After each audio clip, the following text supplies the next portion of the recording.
drummer to the listening world. Michael, knowing that you were 4,300ths away from the world record that you set in 2008, is it safe to say you are equal to or in better shape than you were 8 years ago? And then second question, what did you do to regroup between the I am and the butterfly?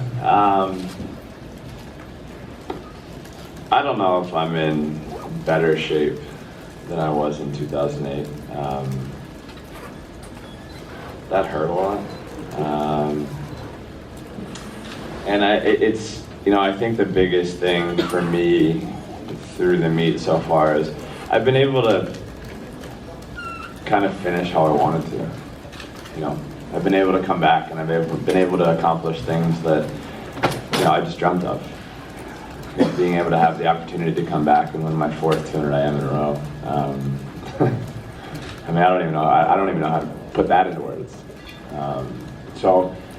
This has been a very, very special week so far for me, closing out my career. And in between races, I just tried to keep moving. I did some squats, some lunges, swam 400, and got some calories in my system. Tried to do anything I could to just finish 100 and have a lane for tomorrow night. Okay, next question, please. Michael, 13 individual golds. How do you wrap your head around that? With one more possible. I don't know.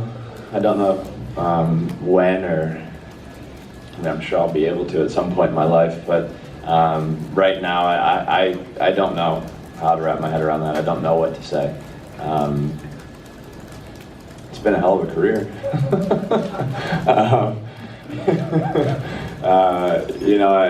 I was joking with Ryan, I don't know what day it was. I was like, man, how did we do all these events in 2008? It's just like, without the 400 AM and without the 200 free, my body is in pain. My legs are hurting. I'm tired. But I've texted back with some friends, sort of going back and forth, and some of the inspirational messages that they've sent, has really helped. I thought about, Ray sent me a really good one tonight, and I thought about that the last 50. That's what kind of got me home, because I was in a hurt of pain going into that last 50. And I just forced myself to stay underwater and spun my wheels as fast as I could. Next question, please, in the middle. Michael, has it really started to hit you that your last individual race will be within the next 24 hours and your last race period will be within the last 48? And then kind of part two, if you're this good, why stop?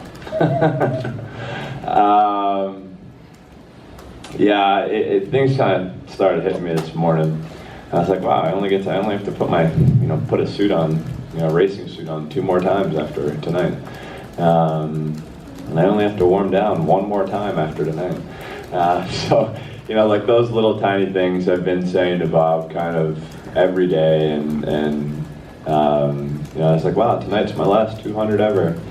That's a very exciting one.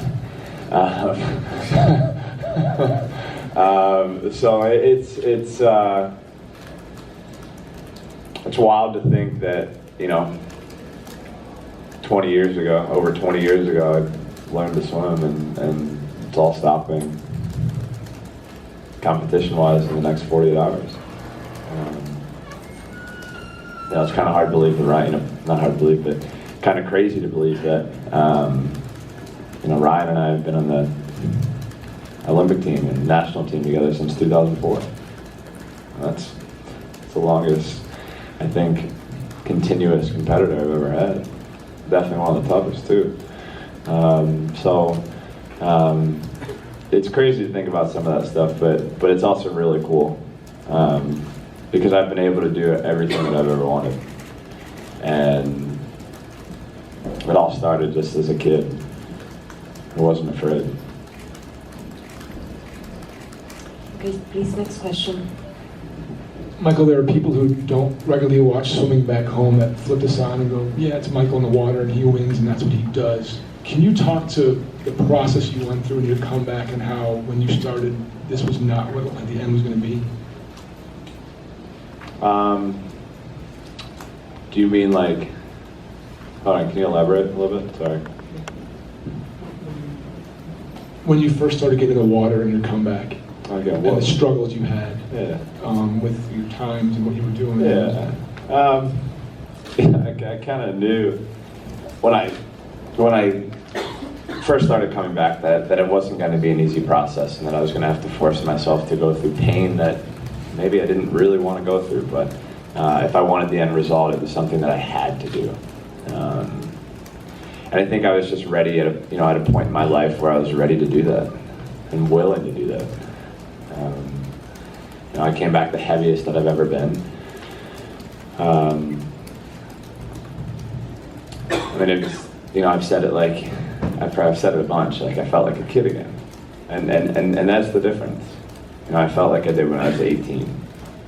I was getting ready to go to Michigan and go train up there for 4 years. And that's what I felt like. And that was some of the best training of my life. So I think that was the only reason why I was able to get back to where I once was. And to be able to race at this level consistently. There were multiple times where I can recall a Grand Prix in Charlotte where I said, what the hell am I doing back swimming again? I'm swimming so slow, this is terrible, what's going on? Just frustrated. And I just had to trust Bob. For some reason, I trusted him when I was 11 years old. And he hasn't let me down once. So I didn't think he'd let me down this time. Okay, next question. Michael, we journalists struggle to think which record you haven't broken yet. And is there anything missing in your career for you? I have 2 more races. That's about. That's just really one of the cool things that I've been able, I think, and I will be able to look back at more. Everything I've put my mind to, I've been able to accomplish, and as a kid, that's just something you can dream of and you can hope for, and I've worked hard to be able to get to where I am, and I'm thankful for the support that I've had around me to get here. Please, we just have time to one more question, okay? So let's go ahead. Hello, Michael. You said you felt like an 18-year-old kid, but you really haven't looked like an 18-year-old kid climbing out of the pool after these races. So first of all, how do you feel when you climb out of the pool after these races? Secondly, you mentioned Ray Lewis had sent you a message. What was in that message, if you don't mind sharing? Thanks.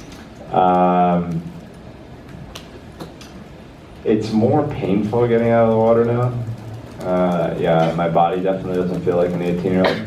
I'm enjoying it I'm enjoying the sport like I did when I was 18. I'm enjoying training. Well, I enjoyed training leading up to this point, like an 18-year-old. And